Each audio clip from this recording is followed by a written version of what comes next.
Okay, so you're there. Yes. So in the last class, we kind of discussed about molecular evolution, and I gave you one example of a very specific gene that actually was conserved right from the first eukaryote till mammals, right? We started with yeast C. elegans, and we saw the same gene with the same protein function present in mammals, right? Yes. Okay, so do you remember the name of that gene that we discussed?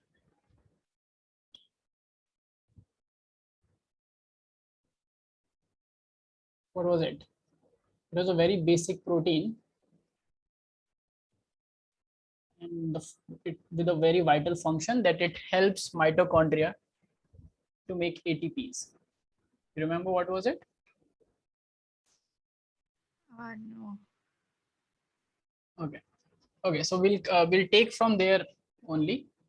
So the first thing that we discussed in the last class, I'll just give you a brief summary so that we can take from there. And today we'll go to DNA fingerprinting, and we'll try to sort of wind off the molecular part of the evolution so that you understand. And from the next, like from next series, I'm planning to go to how brain evolved and how we as a species, became the most dominant species on the planet. So that also has a lot of interesting scientific evidences, and also it is applied to a lot of genetics research and a lot of disorders and diseases that we are countering today. Okay, especially related to brain and neurons.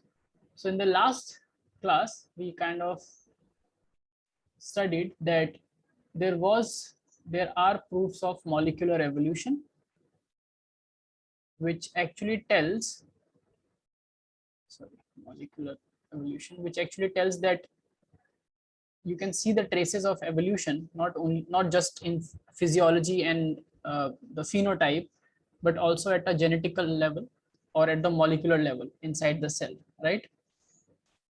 Also, we have discussed previously that DNA, which is the genetic material, it actually matches with a lot of, so there is a lot of conserved domains of DNA which matches between different species, which are distantly related. So just to give an example, we discussed in the last class that human genome or the human DNA matches with the chimpanzee DNA approximately how much? More than 99%. Yes. Okay. So more than 99% of the DNA is matched from human to chimpanzee. Now it's very obvious, like because chimpanzees are the closest relatives in evolution. If we see human as one species belonging to the genus Homo, chimpanzees do not belong to the genus Homo, but they are very much close with a lot of anatomical and physiological similarities, about which we will discuss in the next series. But if I tell you that, so this is not, it's not very counterintuitive. So if I tell you this, you will say, okay, fine, like I was expecting it. Okay. And it was kind of expected in shorter terms.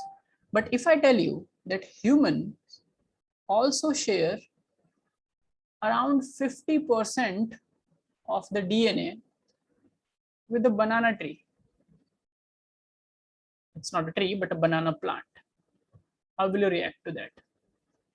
Do you think it's fine? Like it was obvious in biology that we share around 50% of our genome with banana. So does it mean that we have evolved from banana, or we are 50% banana, or banana is 50% human? What does it mean? No. So what does it mean? When I say that, and especially when you have studied in the last class that there are certain molecules which are conserved right from yeast to mammals everywhere. So what does this statement means to you after learning all this about evolution and molecules and their evolution? If someone tells you that human matches 50% of its DNA with banana, then what will you understand? about both? We have similar. Yes, they have similar what? Genetic material. Yes, they have 50% similar DNA. What does that mean? Where, like, what is that 50% similar DNA? Where can you see the similarity? Let me.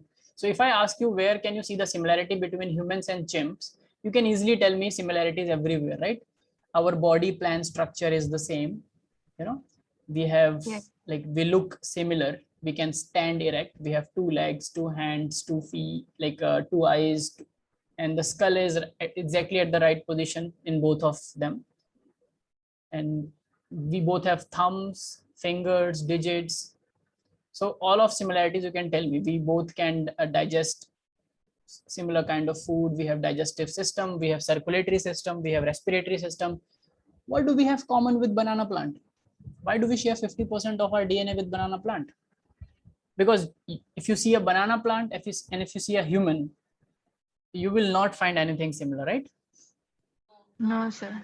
No body plan similarity, no similar organs, tissues, or anything like that. So what is similar? What still can be similar? Can you think of it? Both are We also have, living. so what? So what? Yes, you're going to the right track, but you have to think like a biologist in this class, because this is the class where you can go above the syllabus and above the ordinary. Both are living, right? So what does it mean? We also have Roshni. So Roshni, would you like to unmute and get engaged into the discussion, because my classes are very discussive. Yes, hello. Is it your first class, Roshni? If you are speaking, I'm not able to hear you. I think you need to reconnect to the audio source. Are you speaking, Roshni? Can Mariam hear Roshni?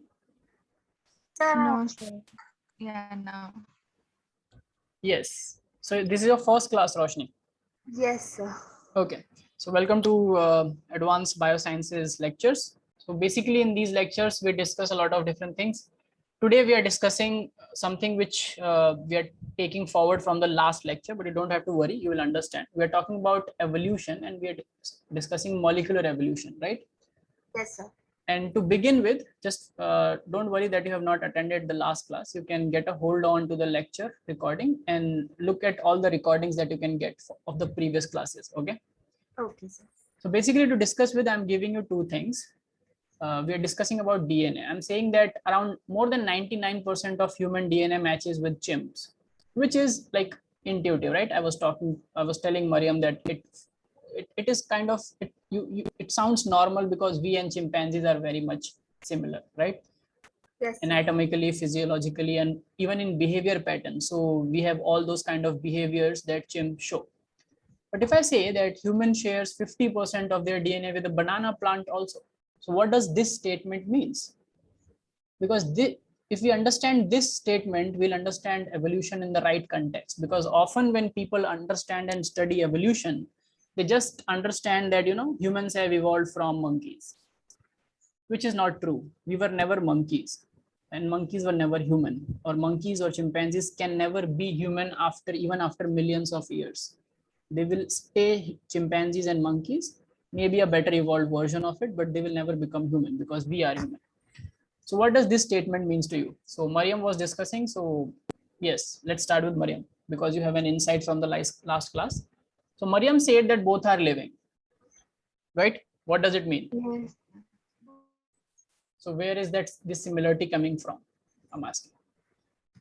Do we and banana have the same kind of organs? No, sir. No. Do we and banana plant have same kind of anatomy?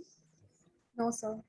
No. No. So clearly we are looking at the wrong places, right? We cannot look at anatomy, we cannot look at organ system level.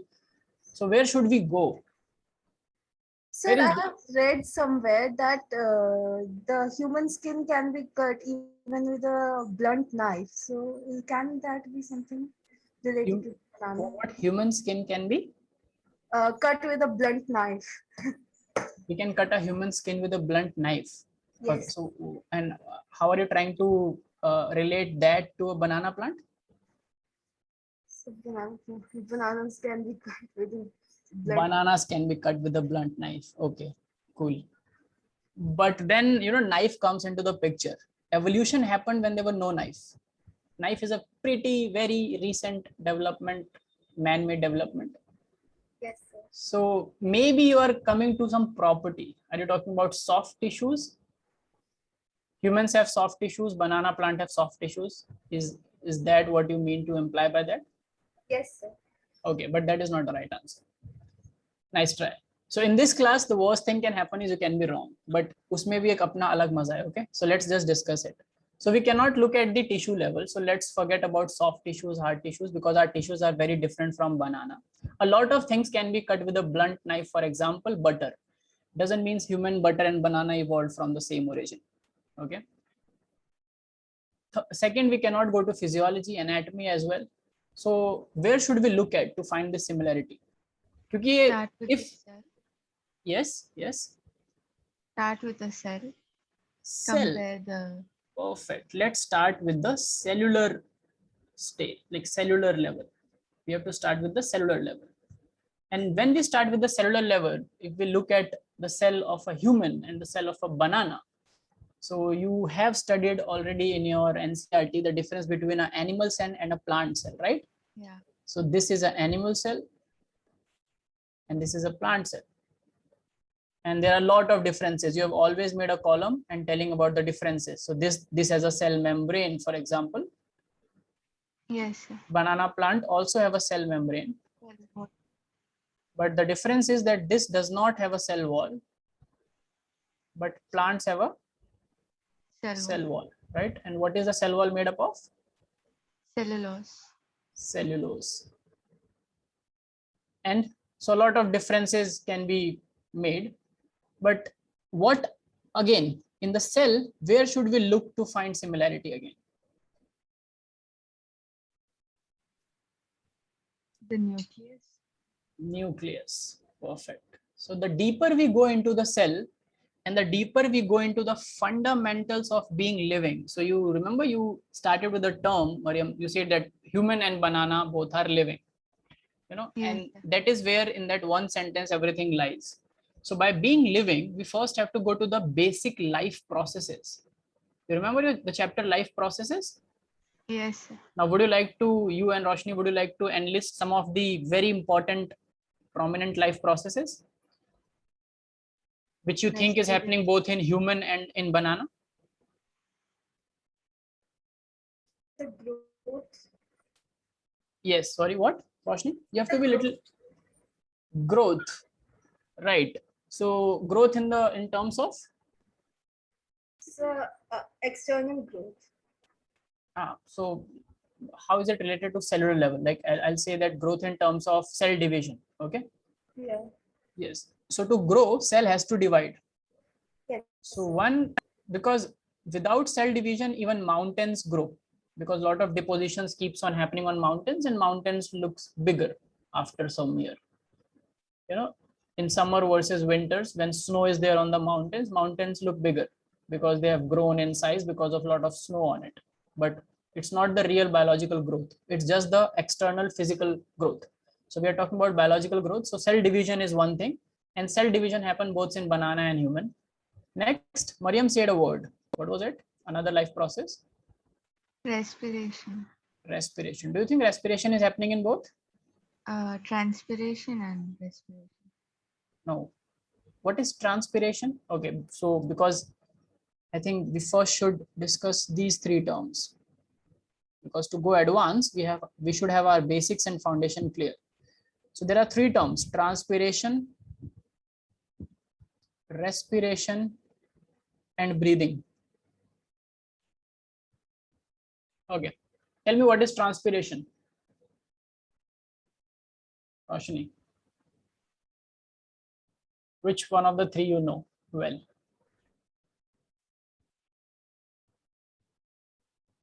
Which one can you explain? If you can explain all, that's great. If you cannot, we will discuss it. Transpiration, respiration, and breathing. So So breathing is the process of taking in oxygen and releasing carbon dioxide, and respiration is the process that takes within the lungs and the exchange of gases. And transpiration is, I guess, release of water. Release of water from where? From what? Plants. Yes. Which part of the plant? Where in plants? So leaves. Leaves. Okay. So do you agree with whatever Roshni said, Mariam? Or would you like Yes. to change? You agree No, with whatever she said? Okay. Yeah. Okay. But both of you, if you agree with what Roshni said, it's not true. So let's just again try to uncover these three things. So for the sake of covering the syllabus, you have covered it quite well. So breathing is just the physical process, just a physical process, as same as inflating. And like if you inflate a balloon and then you again deflate a balloon, it's equivalent to that. So Roshni used a term saying that taking in oxygen and giving out carbon dioxide, right? Am I right, Roshni? You said that in breathing we take in oxygen and we give out carbon dioxide. Yes, sir. Yeah, but breathing happens in lungs. Our lungs do not know that. So if there is no oxygen in the outside surrounding, suppose there is just nitrogen and some other gases, will breathing stop? Will we not breathe? Will lungs will not inflate and deflate? Lungs are just like balloons, nothing else. It's a physical phenomena where we breathe in air and breathe out air. The concept that we breathe in oxygen and breathe out carbon dioxide comes later. Okay, that the concept is respiration. So respiration is not a physical process, respiration is a cellular process. So in respiration, in every cell, let's suppose this is a cell, in every cell, from eating, from our food, we get a molecule called glucose, right? And glucose is there inside the cell. And we need to break this glucose down into simpler molecules to take energy from it. So to break down glucose, we need another thing, which is oxygen. So when we breathe in, we just breathe in whatever is present in the atmosphere. अगर atmosphere में जहर भी है, तो you will breathe it in and you will realize that it was poisonous when it will start showing its effect. So lungs do not know what they are breathing in. They cannot control it.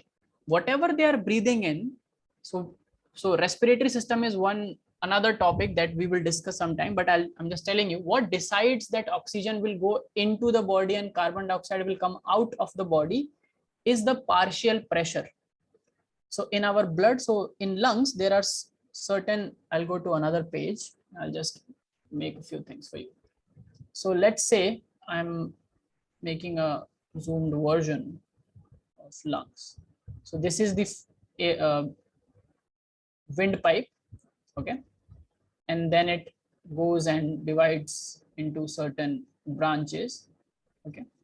Two major branches which arise from each, which goes into each lung, is called bronchi, okay? And then this bronchi is further divided into smaller bronchioles. Is it clear? Yes. Yeah.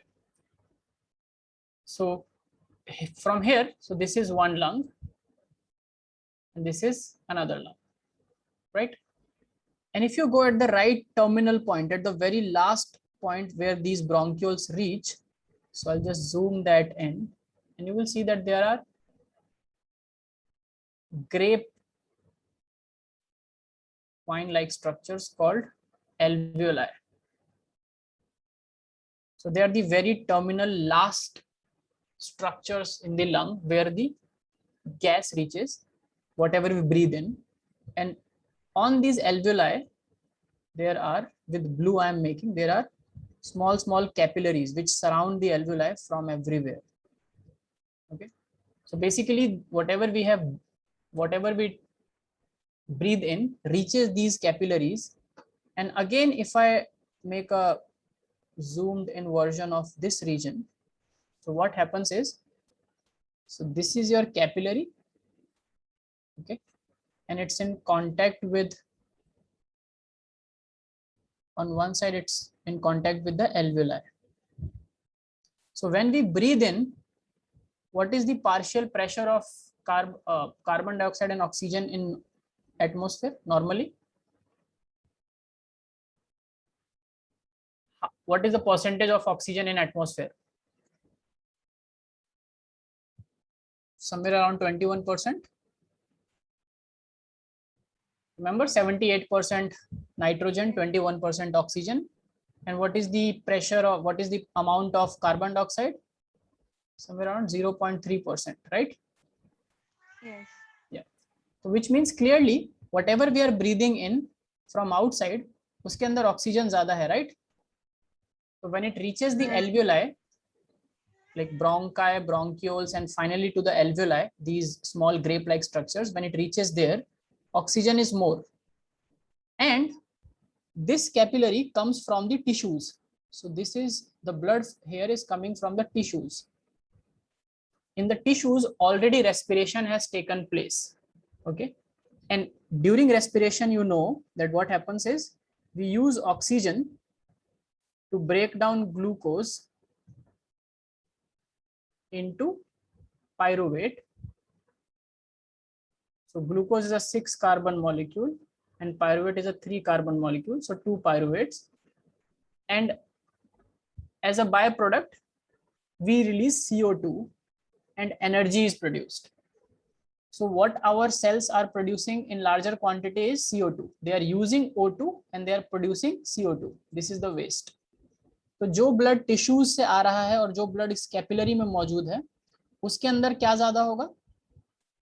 O2 या CO2? CO2. So CO2 का pressure will be more and O2 का pressure will be less. So you understand this dynamic? Whatever we are breathing in, the pressure of oxygen is more already, and the pressure of carbon dioxide is less, and whatever we are breathing out, the pressure of oxygen is very less and the pressure of CO2 is very more. So just by simple diffusion, because these are very basic elementary gases, oxygen moves into the blood vessel and carbon dioxide moves out. Is it clear? It's just the concept of partial pressures. So the partial pressure of oxygen is more in alveoli and less in capillaries. So it moves into the capillaries. And the partial pressure of carbon dioxide is more in capillaries and less in alveoli. So it moves into the alveoli. And then from the alveoli, it follows the same route. It goes into the bronchi, and we exhale it out. We exhale CO2 out. And whenever we inhale something, it goes to the same route and the oxygen from it moves inside the blood. Is it clear? Yes, sir. Yeah. Now you can appreciate better that the difference between breathing and respiration is that respiration is much of a cellular physiological process, whereas breathing is just a physical process. So in this whole concept, whatever we discussed, this is respiration, which is taking place inside each and every cell of our body. But this physical process of taking in and exhaling out gases is breathing. And it cannot differentiate between oxygen and carbon dioxide. It can only be differentiated at the level here. Is it clear? Yes, sir. So respiration happens in all living cells, in all living systems, because it is breakdown of glucose into pyruvate to form energy. Whereas breathing can only happen in organisms which have lungs or a lung-like system which can inflate and deflate, right? So plants cannot breathe because they do not have lung-like structures. So, but they can respire. So plants के अंदर respiration होता है, breathing नहीं होता है. Now, what is transpiration? Transpiration सिर्फ plants में होता है, animals में नहीं होता है, और breathing सिर्फ animals में होता है, plants में नहीं होता है, और respiration दोनों में होता है. Now, transpiration is a process where you, through evaporation, from the leaf, there are small openings in leaf called stomata. If you have studied about it, there are small openings called stomata, from which, water molecules evaporate out. Is it clear? So Yes, sir. when they evaporate out through in transpiration, basically what they do is they create a pull, transpirational pull. So again, in plant physiology, you are going to read these things, but just let me just introduce this to you. So this is a plant, okay, and towards one branch we are reaching to a leaf. This is a leaf, and these are the roots, the ground. Now, what is the source of water? Soil, right? Yes, sir. From the soil, there is water inside the soil, water molecules, which goes in the root, right? Yes. So water enters into the root. So these blue things are water molecules. Now you know that in plants, there are two different kind of transporting systems. One is xylem. Have you read these names yet or not? Yes. Xylem and phloem. Yeah. Xylem and phloem, right. So what does xylem do? Xylem transports water and nutrients, and phloem does It transports photosynthesis. water, and everything which can get dissolved in water gets transported along with water in xylem. And what does phloem do? The food preparation from photosynthesis is transported. Yes, so basically it's helping in the transportation of starch or cellulose, Yes. right? Because that is the food of plants, right? So, and xylem is dead tissue. Do you know why? This is a question which comes in your entrance. Xylem is dead. Most of the components of 3 out of 4 components of xylem are dead, whereas 3 out of 4 components of phloem are living. So why is xylem a dead tissue? Why evolution chose a dead tissue to transport water? Tell me. What do you think as a biologist, as a biology student?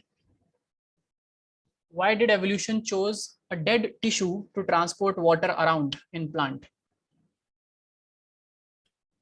It can transport more water because it does not require. Because it's it doesn't require for itself, so it can transport more water. perfect. So one thing is, where is water required basically? In the leaves. Every cell. Yeah. And what happens to water in the leaf? Photosynthesis. The water Yes. molecule splits with the energy of sunlight into oxygen and hydrogen, right? Yes. Yes. So this is a raw material. Water is a raw material that has to be used in the leaf for a process called photosynthesis. So if something is a raw material in a system, in a living system, the living system would like to transport that raw material from the source of origin to the source where it is utilized without any loss, right? And if Yes. xylem would have been a living tissue, you are very correct that if it would have been a living tissue, it would have used water for itself as well, because every living cell needs water to maintain its osmolarity, to maintain its cell structure, to maintain its hydration level, etc. Right? So Yes. that's why xylem is a dead tissue, and this kind of system worked the best for a plant system. So if it's dead, it's not utilizing it, so all the water is reaching the leaves. Now, when all the water is reaching the leaf, in the leaf, so the water reaches from here through a xylem network into the leaf. In the leaf, the water is now used for two things. One, it goes and it used for photosynthesis, which is the preparation of food. And when food is prepared, then this is transported by a living tissue, because that's fine, right? Yes. Now the food is ready, so you eat and you disperse. जितना तुम खा सकते हो तुम खाओ, and बाकी जो है जगह जगह पहुंचा दो, right? It's like the dabba wala system. Dabba wala, they also themselves have lunch, right? When they transport others' lunch, they also eat. But this is like a packaged drinking water kind of a system, where it's just given to you by a water cooler or by a tap, where the tap or the pipe does not utilizes the water. It's clear? Yes, sir. Okay. So when water reaches the leaves, in the leaves, basically two things happen. One, it's being used in photosynthesis. And if you have a lot of water around, then what happens is think of this as a pipe. So if this is a pipeline, and if right from the root to the leaves, there is water all around filled in the pipeline. How does water reaches your home? Through a tap, right? Yes, So what happens to the water when the tap is closed? it remains there. Exactly, nothing happens. It doesn't move, right? So it's always the Yes. sink that creates the flow. Unless and until you open the tap, because opening the tap allows the water to flow out, and then there is a gap in that pipeline because certain amount of volume is moved out, so certain amount can again come in, right? Yes. Now in leaves, the sink only cannot be photosynthesis, because photosynthesis is using water in molecules, like 100,000 lakhs of molecules. But transpiration is very important for two reasons. Transpiration keeps the temperature, the surface temperature of leaves and plants regulated, because through small openings, what it does, it evaporates water. Okay. Now, first thing, whenever water gets evaporated from any surface, it cools the surface down. The same mechanism that we use to cool ourselves down through sweating. We have sweat glands that secrete out water on our surface dissolved with some salts. So whenever we feel very hot, we sweat. And why do we sweat? Because in evolution, whenever there is water on our surface, it will evaporate, and when water evaporates, it takes the heat from the surface where it was in the liquid form. So basically, when evaporating, water is converting into liquid, from liquid form into gaseous form, into vapors. And to do so, it requires heat. So it takes all our heat and evaporates, and we feel cooler, right? Yes. Do chimpanzees also sweat? Do you think chimpanzees sweat? Or do tigers sweat? Just a question which will help you to think more, and because it's advanced sciences, so you should know. Kabhi Discovery Channel dekha? They always say Yes, that sir.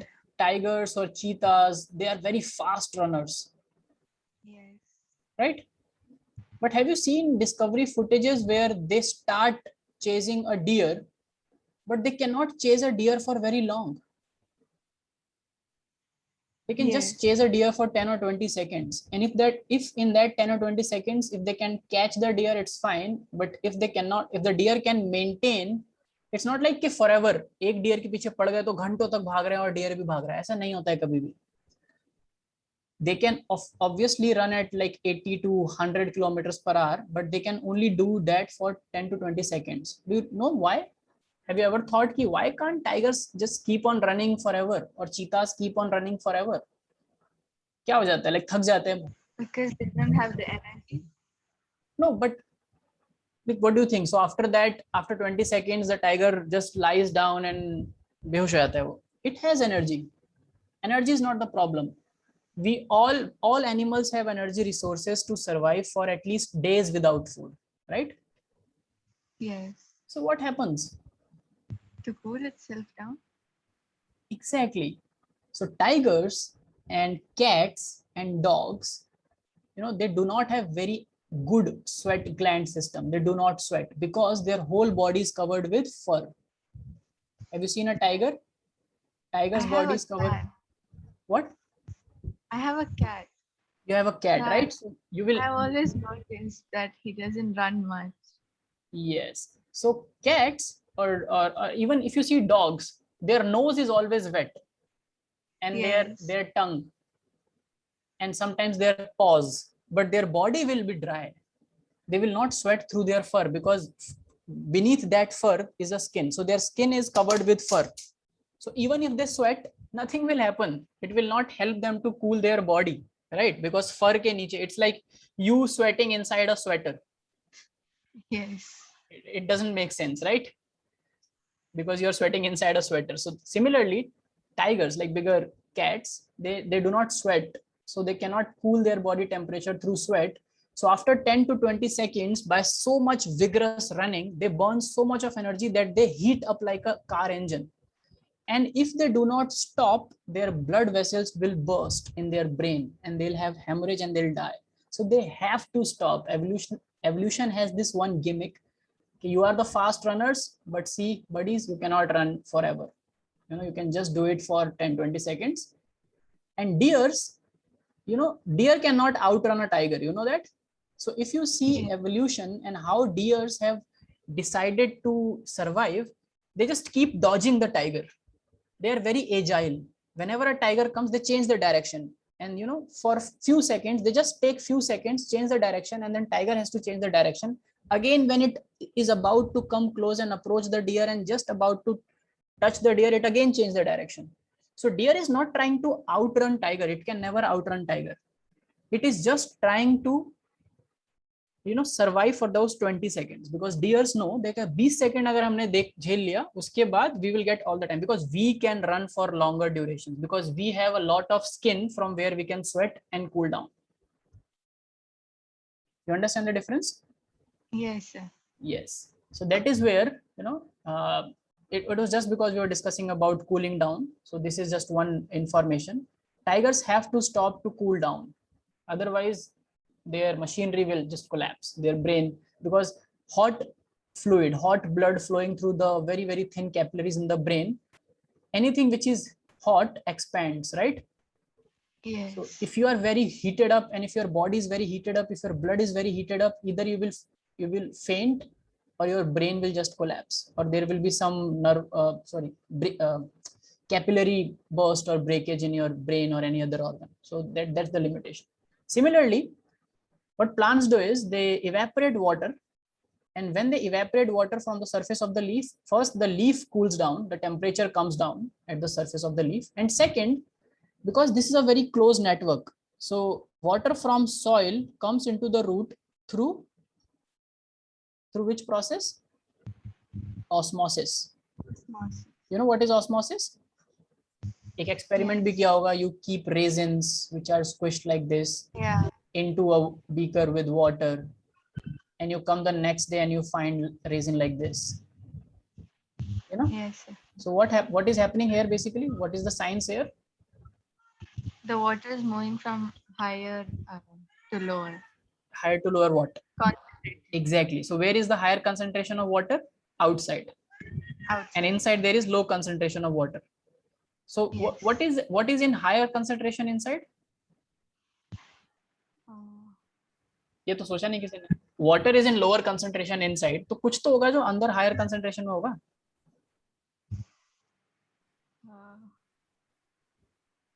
You eat. Have you ever tasted grape, right? Yes. And raisins are made out of grapes. Yes. Which tastes more sweet? A raisin, yeah. Of course. A raisin tastes much more concentrated sweet than a grape, the same grape. Because in a grape, there is a lot of water and there is a lot of sugar dissolved in it. But in a raisin, there is no water, only sugar. Right? So in this experiment where water is moving from outside into the raisin, there is something which is also moving from in to out. And what is that? Sugar. The sugar. And this you can also do this experiment at your home. Take water, distilled water, which has no taste, and take a few raisins, and next day when the raisins are like grape, like they are swollen, taste this water. It will taste sweeter, because when water has moved in, something has to move out, and sugar has moved out. You understand? Yes, sir. So everything moves from its higher concentration to its lower concentration. It's not special with water, it's with everything. And this example I just discussed to tell you that sugar is also moving from its higher concentration to lower concentration.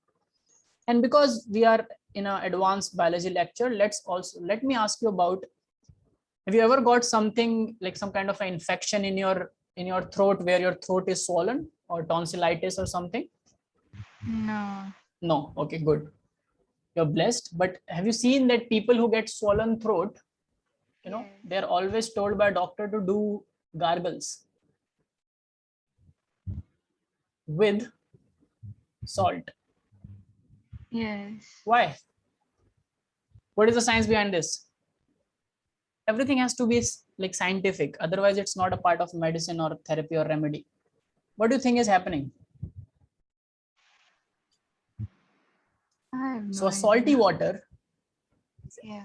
you will, so let me give you one idea and you will say that, so this thing is happening, exactly this thing is happening in this context also. Let us try to understand how. Okay, so we are just derailing a little bit because these are interesting things and you should know it being a science student. So this is a throat, Yeah. okay, of a person. Okay. And sorry, ऐसा नहीं होता है, throat में clear भी होगा. In the throat there is a food pipe. This is the food pipe, and these are all the tissues, right? So this is a normal throat, and there is some kind of a swelling happened, some infection happened, and the same throat is now swollen. So when the throat is swollen, so you see this area, Yes. this was the tissue length, and when it's swollen, this increases, right? And also the food or the cavity is constricted. So इसीलिए जब भी throat में swelling होती है and we try to gulp something, whenever we try to swallow something, even the saliva, we feel pain because now it has to go through a very narrow passage. Earlier it was able to go normally, but now all these cells are swollen. Okay, you understand which cells? So I'm going to mark the cells here. So these are the swollen cells with red. It was normal here. Now, when cells are swollen, what is happened to the cell? Now let's try to just zoom this out and see that what has happened. So this is one cell which is swollen as compared to a normal cell. This is a normal cell and this is a swollen cell. So what must have happened? क्या उसने और ज़्यादा organelles बना लिए अपने अंदर और क्या हो गया? Like why they are, of course swollen cells has to be bigger in size, right? But why they are bigger in size? Yeah.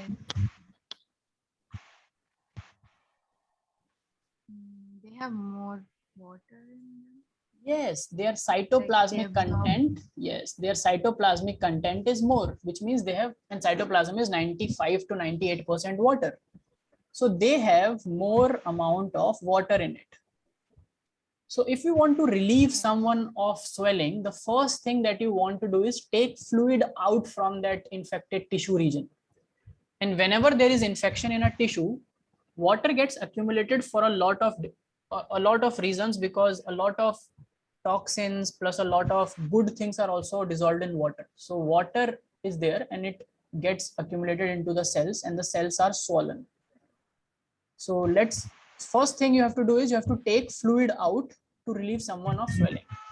Now, when we put inside salty water, salt plus H2O, what are we doing? What are we trying to do? और बोलते हैं कि थोड़ा सा गुनगुना पानी रखना. That is because cold water will also make the infection more severe and will also be uncomfortable to a lot of tissues. So the warm water is just for the sake of relief.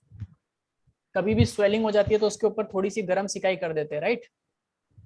It's for that purpose. But basically by putting salt in water, what we are doing? We are doing the same thing which we did here in the resin. What we are doing is we are decreasing the partial pressure of water and increasing the partial pressure of salt. Because in a solvent, in a solution, if there is only solvent, water is solvent, right? ये सब chemistry में पढ़ा होगा. Solvent and solute together makes a solution, right? So in a solution, water is the solvent. अगर सिर्फ water होता तो सिर्फ इसी का pressure होता. तो there was no concept of partial pressure. Only pressure is of water, right? But because by introducing salt, we are introducing the concept of partial pressures, where salt has a partial pressure also, and because of this, the total pressure remains the same. So salt comes and takes a fraction of pressure, which is the partial pressure of salt. So the partial pressure of water decreases. Now, when this saline water moves through this region, when you are gargling, they always say that do not drink it, because if you drink it, it goes into your stomach and it's all failed. You are just drinking salty water. But if you are just keeping it in your throat, in this region where the swelling is there, and you are doing your gargles, what is happening is from the swollen region, water will move into the cavity because the partial pressure of water is less in the cavity. You understand? Yes, sir. Because the partial pressure of salt is more in the cavity and हमारे cytoplasm के अंदर उतना salt नहीं होता है. Our cytoplasm is quite neutral. It's not salty. So salt tries to move inside and water Moves out. in the bargain moves outside. अब salt के थोड़े अंदर move करने से हमें कोई खास दिक्कत नहीं है because it's a localized part of the tissue. अगर थोड़ा salt आ भी गया सेल के अंदर तो कोई बात नहीं, सेल उसको excrete out कर देगा बाद में, but swelling में relieve हो जाएगा. That is a more immediate thing we are interested in. So we are doing the same, exactly same thing. We are using the mechanism of osmosis where the water moves from the swollen part into the normal region, and when the water moves out, you know, it again becomes like this and the swelling is relieved. Is it clear? Yes, sir. Yeah. Okay, so now coming back, because we discussed a few things which were just a digression. Now coming back to this, by evaporating water through these small pores, plant achieves two things. One is it cools down the temperature, and second thing is, if it is a closed system and in a closed system, water is moving in through osmosis, which means there is no open door, and there is a pressure created inside this vessel, right? इस पूरी pipe के अंदर एक pressure होगा ना water का, जैसे हमारे नल के पाइप के अंदर होता है. And the moment we open the tap, the pressure is released from one end, so more of water can inflow from the other end, right? So if you remove water from this end, you actually create a vacuum here, right? एक छोटे से reason में vacuum create हो जाता है inside the xylem, and that is called ascent of sap. ये word सुना है? No, sir. Okay, तो अभी maybe it's in 12th, so you are going to study this in plant physiology. It's also called as transpirational pull. Yeah, this I've heard. Yes, so transpirational pull is the same word used for ascent of sap. Sap is the whatever is present inside the xylem. Ascent means coming up. So have you ever thought that plants are very tall, right? Yes. What is the tallest plant like? कितना height होगा approximately? More than like 20 feet something. Hundreds of feet.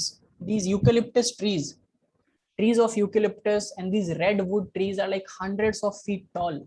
Now imagine 100 feet tall plant, you know, somewhere around equivalent to 10 floors. Yes. And if I ask you that water is moving right from the root, the source of water is root, and water is required in the leaf 100 meters above. So do you think that the only movement which is possible is the molecular movement and diffusion of water from the root to the tip? अगर ऐसा होगा, so the diffusion rate of water is very, very slow. So it will take plant around 10 to 20 years root से लेके shoot तक पानी पहुंचाने में. अभी 20 साल लगेगा नीचे से ऊपर पानी आने में, तो plant तो मर जाएगा. Yes. So scientists thought that there is something else. It cannot be just the diffusion or the osmotic flow of water itself. It has to be something else. So what it has to be is leaves are trying to pull water. You know, कुछ तो है जो ऊपर से भी force लगा रहा है, क्योंकि नीचे से आप कितना भी फोर्स लगा लो, वो फोर्स बहुत स्लो है और ऊपर तक जाते जाते 20 साल लग जाएंगे. मॉलिक्यूल बहुत स्लो मूव करते हैं actually. So this transpiration, this constant evaporation of water creates a constant vacuum inside the xylem, which leads to pull off the water molecules from the down. So नीचे से osmosis का push आएगा और ऊपर से transpiration का pull आएगा, and together it makes the flow of water and dissolved nutrients very fast and efficient in the plant. Is it clear? Yes. So now you understand and you can appreciate why transpiration happens. Yes. Yes. So coming back to where we were trying to understand transpiration, respiration, and breathing. So you understand that transpiration is a kind of very plant specific thing. Breathing is kind of very animal specific thing, whereas respiration is life process. You know, it's not specific, it's generalized to every life form. And now coming back to the DNA discussion, okay, where we were trying to discuss that what are those 50% of DNA which is same both in human and in banana, and we were trying to figure out what are the life processes which are common. So one is cell division, other is respiration. What else? So we started with respiration and then we derailed to a lot of things, but yes, apart from respiration, what else? Anything else? Metabolism. Do you remember metabolism as a life process? Yes. What is metabolism? The sum total of all the chemical reaction taking place. Yes, very good. So it's the best one marker answer. You'll get 1 mark for it. But what do you understand? So in my class, अब तक तो तुम्हें idea हो गया होगा कि how do we study. I'm not interested in definitions. I'm interested in what do you understand by that definition. The sum total of XYZ will give you 1 marks in your boards. Very good. You are done for that. I'm not worried about your grades. Now tell me something more. It is like 2 parts, anabolism and metabolism. Anabolism and? So it's of 2 types, right? Anabolism. And the second one is catabolism. Yeah. Okay. Now, metabolism is basically, as the definition says, that it's sum total of all chemical reactions. Now, tell me what happens in a chemical reactions. Chemistry में सबसे basic जब chemical reaction पढ़ना शुरू किया था, तो ऐसा कुछ representation पढ़ा होगा chemistry में. A plus B gives C plus D. And what is A plus B? Reactants, which reacts. And what is C plus D? Products. So in any chemical reaction, something reacts and something is formed. है ना? ऐसा भी कुछ पढ़ा है क्या chemistry में? याद करने की कोशिश करो. Sometimes reaction can be like this. A plus B gives rise to C. Though reactants, 1, 2 or more than 2 reactants give rise to one bigger product. और ऐसा भी पढ़ा होगा where one reactant under some conditions, let's say like heat or lightning, gives 2 products. पढ़ा? A bigger reactants. So this kind of reaction is called a, अच्छा दूसरे वाले को बोलते हैं decomposition reaction. मैं तुम्हें बताया था, just for a hint, where one thing decomposes into 2 smaller things. So this is bigger and these 2 are smaller. उसके opposite को क्या बोलते हैं? किस तरह के reaction? हाँ? Combination reaction. Exactly. So everything you have studied, you know, you just have to put. So यही problem है traditional teaching system का, even in India and everywhere, that we teach our students, our kids, everything, you know, but in pieces. Chemistry will come in as a separate subject and will tell you a lot of pieces of science, and then biology will come and physics will come. उनका paper भी अलग अलग होगा, and then you will, rest of your life you just have to spend, you know, putting those pieces together. How is it making sense in the broader context? So in metabolism also there is a chemical reaction happening inside the cell. Now, if the chemical reaction is of this type, where 2 smaller substances make 1 bigger substances, it's called anabolism inside a living system. Inside a beaker it is called, what did you say? What name did you use? Combination reaction. तो अगर मैं बोलूं कि anabolism ही combination reaction है, तो you will say, अरे ये तो किसी ने बताया ही नहीं. Because कोई नहीं बताएगा, because chemistry teacher is not going to teach you biology. But in classes like these where we are discussing science, we will, you know, jump to animal fur, we will jump to Discovery Channel, we will jump to swelling, and then you doing gargles, will jump to raisins, and you will try to connect everything. So anabolism is where 2 smaller substances make 1 bigger compound inside a cell, and catabolism is where 1 bigger substance makes 2 or more smaller products. One example of catabolism is respiration, as I already told you. you know. See here, this is glucose, a bigger 6 carbon molecule. In the presence of oxygen, oxygen goes and bind to it and it breaks down into two pyruvates. So from one glucose we are getting two pyruvates, and this is a metabolic reaction because it's happening inside the cell. And this, if the same reaction happens in a beaker, you will say that this is a decomposition reaction, but the same reaction is happening in a cell, so it is a catabolic reaction, catabolism. And how to remember it? So the word catabolism has the word kata. जब भी चाकू लेके किसी को काट देते हैं, किसी को नहीं, मतलब किसी चीज को, किसी को is very violent. Okay. So when we cut something, always one bigger substance get cuts into 2 or 3 things, right? So catabolism has kata. You'll remember? And anabolism is opposite to it. So can you give me one example of anabolism now? Because I've given you example of catabolism. I was just playing very witty because it's a simple example. इसके लिए थोड़ा सोचना पड़ेगा. Now think and give me an example of anabolism. Photosynthesis. What? Yes. Come on.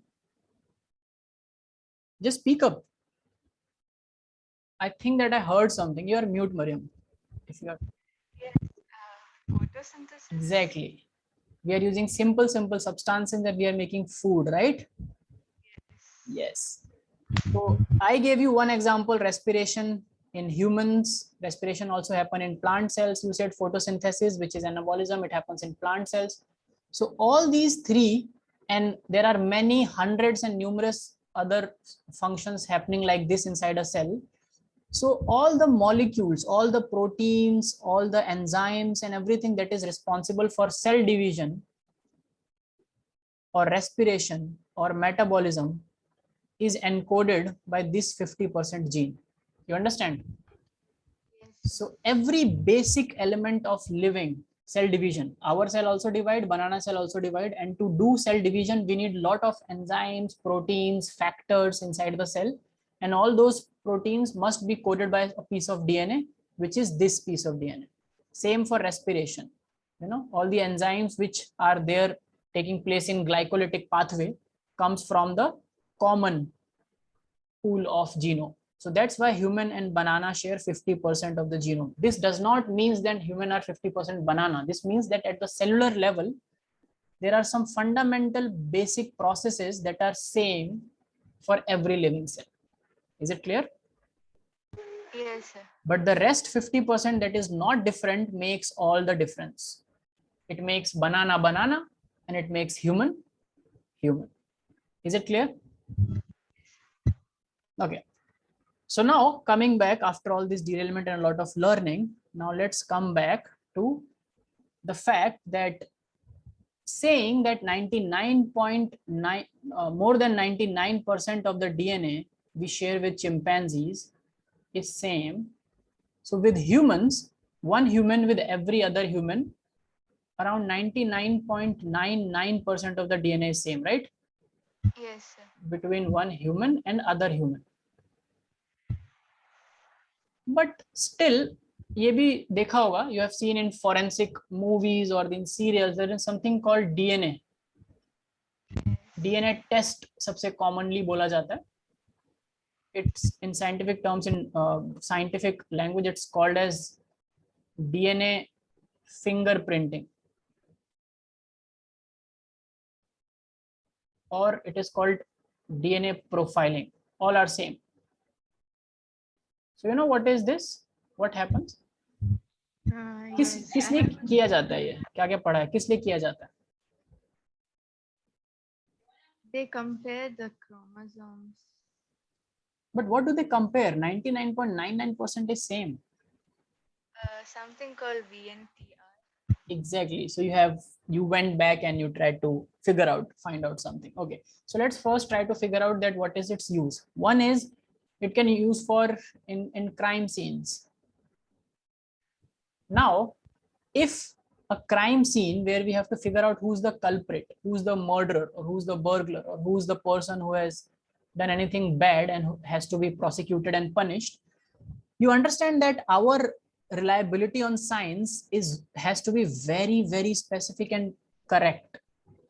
We cannot take a chance. If this process of DNA profiling or fingerprinting is not 100% foolproof, then we may end up, prosecuting the wrong person. So in crime scenes where there's a life and death situation of a person, this is used to figure out who's the criminal. Also in paternity tests, right? Yes. Like who's father and who's mother. Sometimes this can also be a life and death situation where something is at stake, and something is always at stake. Otherwise, you will not go for these very high end, very expensive tests. So, and both these examples tell you one thing, that these tests are very accurate in differentiating between person to person. दो person चाहे वो closely related ही क्यों ना हो, उन दोनों के बीच में आप डिफरेंसेस बता सकते हो of the same species, which is Homo sapiens, right? So this is something very fascinating. कुछ तो है जो बहुत अच्छा है, right? Yes. अब क्या है वो जो इतना सटीक और इतना अच्छा है? So you used a word which is called VNTRs. Can you give me the full form? Yes. Variable number of tandem. Yes, I cannot hear you clearly, Maria. Just come closer to the mic. Variable number of tandem repeat. Exactly. Variable number of tandem repeats. This means that there is a part of our DNA, and now the DNA is coded in the terms of ATGC, and you are familiar with what is ATGC. So ATGC, something like this, it will be a big sequence of the DNA, and we are talking about some variable number. Matlab it can be 2, 3, 4, 5 nucleotides. कितना भी बड़ा sequence हो सकता है. Minimum it has to be 3 and more, and tandem repeat means it repeats at multiple positions in a DNA. So basically, we are not trying to figure out the difference between the genome or the genes. We are not trying to figure out how many different kind of genes we have versus a butterfly has. We are trying to figure out within a human if this repeat, and this repeat varies from person to person because it happens due to certain factors. And for that, to discuss that, I will first take you to a video. So remember I showed you a video in the last class Yes, sir. of this one. Can you see the screen? Yes. Yes. So this was the protein that we were discussing about. Do you remember this protein now? That it is same right from the yeast to the humans. And from here, we will start the video, and we'll first see the video. It's a 3-minute video. Then I'll tell you about things, okay? Okay. Let me know if you can hear the audio. If the audio is audible to you. Okay, sir. Is it audible to you? There are sections of an Was it audible to you? It's audible. Okay. So it's saying that there are sections of DNA which are special sections of DNA. And what is that special section? Let's see about that.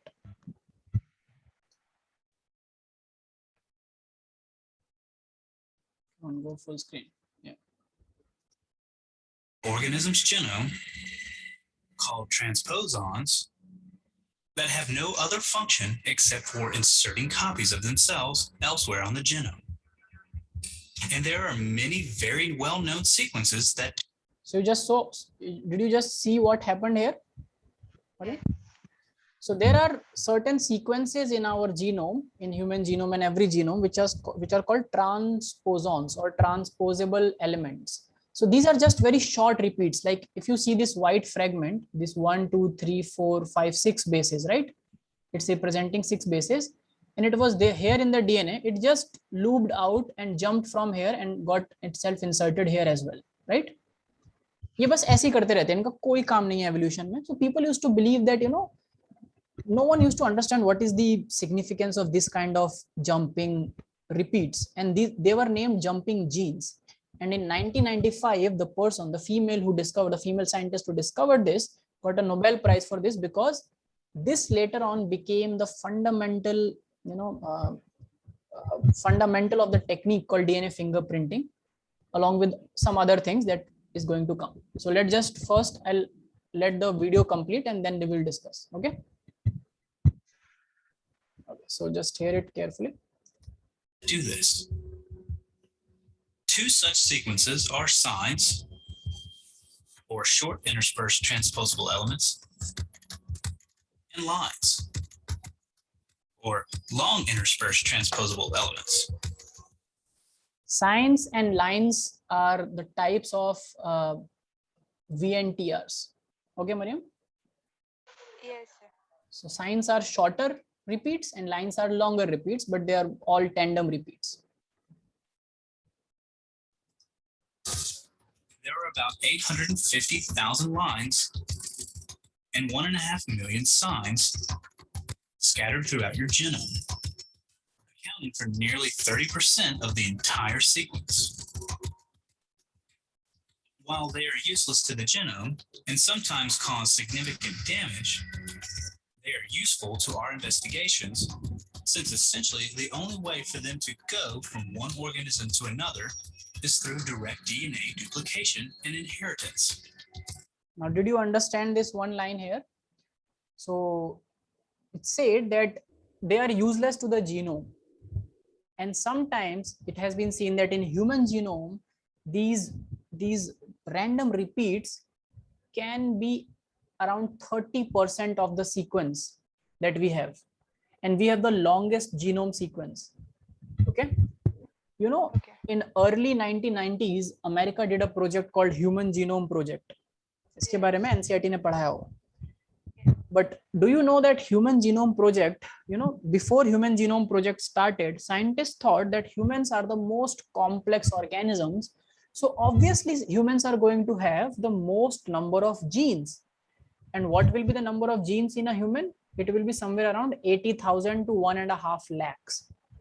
Because we are so complex, हमारे पास बहुत सारे genes होने चाहिए. And you know how many genes do we have? How many functional genes do we have in our longest genome in the living system? We have only 28,000 to 30,000 genes. You know how many genes does a butterfly have? A monarch butterfly. Double of it, somewhere around 55,000 genes. So a butterfly, and which is more complex organism according to you, according to evolution? Human or butterfly? Humans. But it was very astonishing to know that humans have lesser genes than butterflies. Now, everyone thought, what is happening? Because, our genes do not tell us that how complex we can be. An equal number of genes like we have can also be present in an organism which is very less evolved. What actually decides the complexity of an organism is the interaction between the genes, how these genes interact when they code for their proteins, how these proteins interact. So their complex interactions make us complex, not the number of genes. Will you remember it from now? Because this is a very important concept that you're going to read further, and it also comes in entrances. Okay. So genes are not directly proportional to complexities, number of genes. Okay. Yes.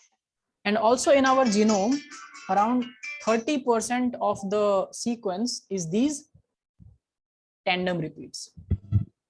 That also makes sense that why we have less genes, even despite having the longest genome. Okay. Yes. Your lines and signs are given to your children. The parts of your DNA that make up your genes are relatively small sections scattered among other useful parts of your genome, as well as your lines and signs. Like fingerprints, the patterns recognizable in these non-gene sections are unique to individuals. They are similar in relatives and less similar in distant relatives. This is the basis of DNA fingerprinting. And since these sequences are passed down from parent to child, finding the same sequence in the same place in two different organisms is direct evidence that the two organisms have a common ancestor. Biologists have used this idea to demonstrate exactly how different species are genetically related. Here are two examples. 3 different identical sign sequences are found in the same genome location of whales and hippos, which are closely related, while camels and pigs, which are not closely related to whales and hippos, do not have the same sequence. Do you understand that, Mariam? Yes, sir. It can also be used for phylogenetic analysis, for figuring out that which species is more closely related to which species in evolution.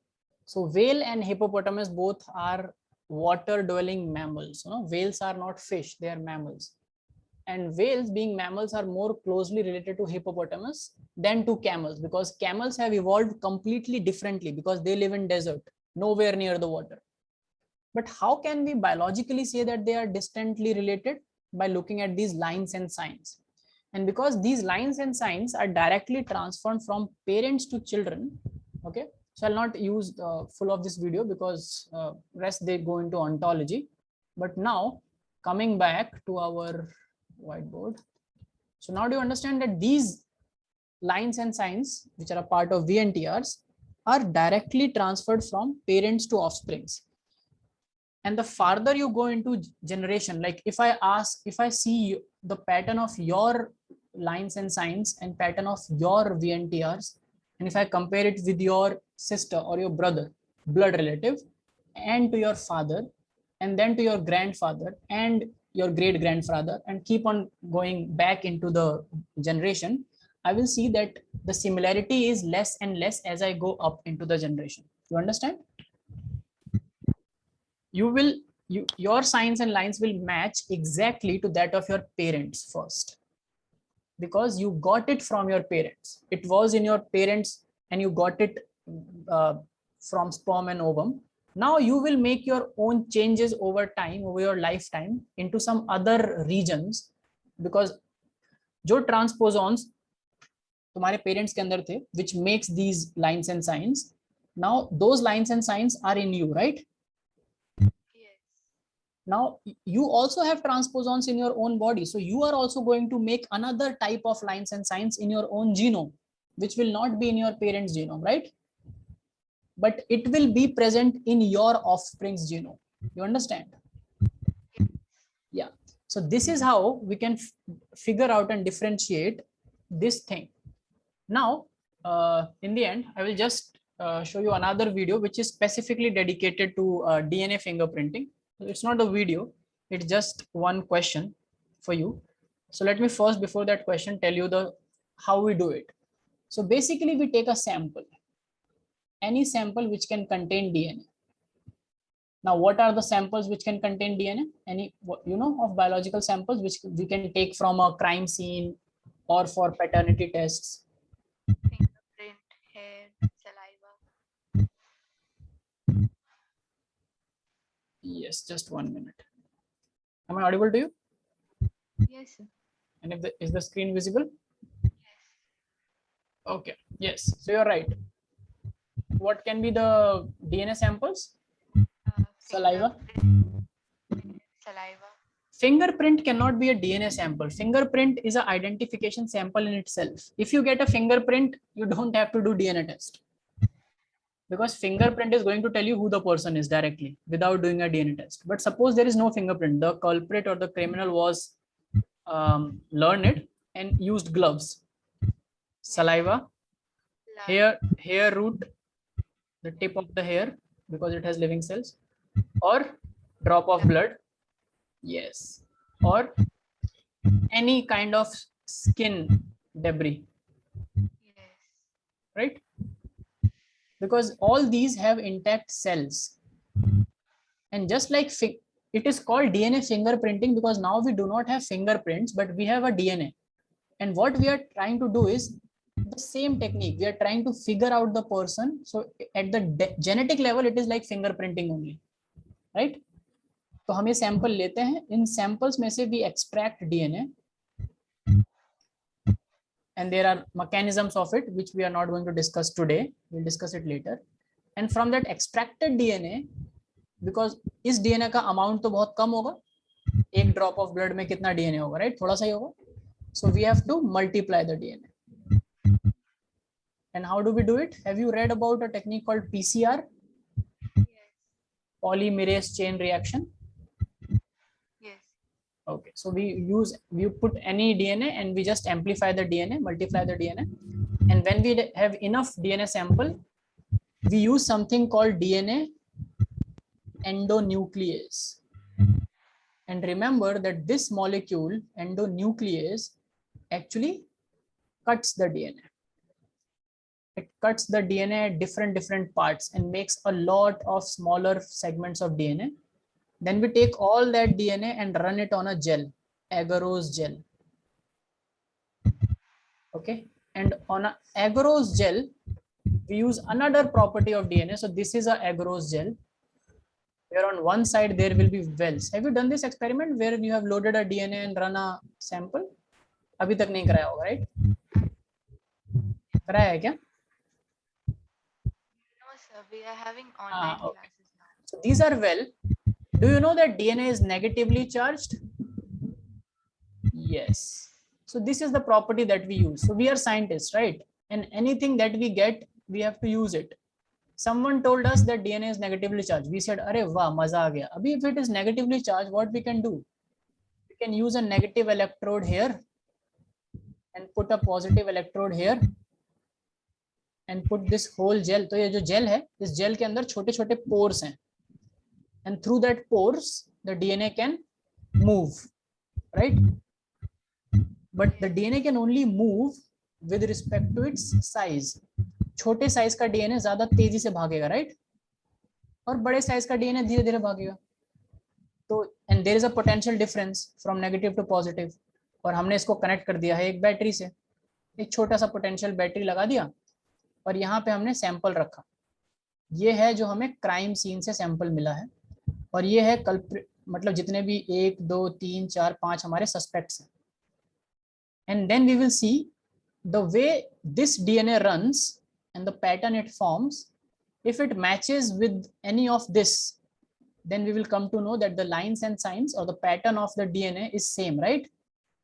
And we can easily find the culprit. Simple, makes sense to you, right? Now let me ask you one question. So I'm going to ask you one question. This is the question. Can you see the screen? No. Yeah. Now I can. You can see the screen now, right? I'll make it a full screen. So this is just a example. So there was, you understood DNA fingerprinting, right? So a blood stain was found from one crime scene, and there are 4 suspects. Okay, and you can, as you can see, that this is the pattern on the agarose gel that was for the blood stain. Now can you tell me who's the culprit? The third one. Simple, right? Because the pattern matches. Okay, now just to make it a little more complex, let's go to this problem. Now there was a soldier who died in a war zone, and the way he died, his body was burnt and he was not identifiable. So you cannot identify, and his dog tag, so soldiers have a dog tag, right? That was also missing. So we cannot figure out which soldier it is which. And there were 4 such soldiers who were missing, So the parents of those soldiers were asked to give their samples for DNA. And again, the same experiment was done, and these VNTR tandem repeats were run on a agarose gel. And this is the pattern of the parents, and this is the pattern of the soldier. Now, can you tell me who are the parents of this soldier? So these are parent A and B. This is one pair. Parent CD, this is one pair, male, female, male, female, male, female. There are 4 parents and one soldier. Can we identify? Can you identify?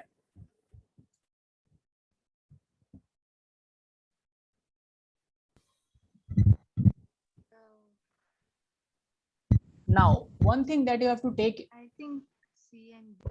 Yes, right. And why do you think C and D? Because it's matching.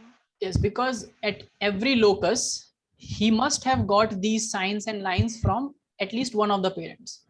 So you see that this location he has got from his father or mother, whoever the D is. Let's say C is mother and D is father. So he got this from father, and then he got this from mother, whereas mother was not having this line. He got this from mother again, from mother again, from again father, mother, father, father, father, and mother, right? So if you club these two together, you can tell that this soldier is the offspring of these two parents. Correct?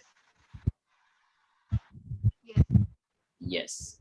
And this is exactly how we also do the paternity test to figure out who's the father. So let's say B, D, F, and H are 4 males Yes. who are in the contention of being his father. Again, if you see the pattern of lines, B may, this is matching, right? So you will say that, oh, B can be the father. But no. Even if this is not matching in D, the rest all are matching. Whereas in B, this is not matching. So if someone is your father, that pattern has to match in the offspring. If it is vice versa, it cannot match. Like let's say कि ये वाला strand इसमें sorry, C and D are the actual parents, but ये वाला strand mother में नहीं है. But it's very obvious कि अगर ये mother में नहीं है तो ये father में होगा, right? But whatever is in the parents has to be together in the children. And this is the science and the logic behind DNA fingerprinting. Is it clear? So you understood DNA fingerprinting? Yeah. And okay. So I think it's time now, and before I should not start a new topic, which we will not be able to end here. So you understood DNA fingerprinting, and I hope you learned things from today's class. Would you like me to go back to any slide, and do you have to record anything? You have to note down anything?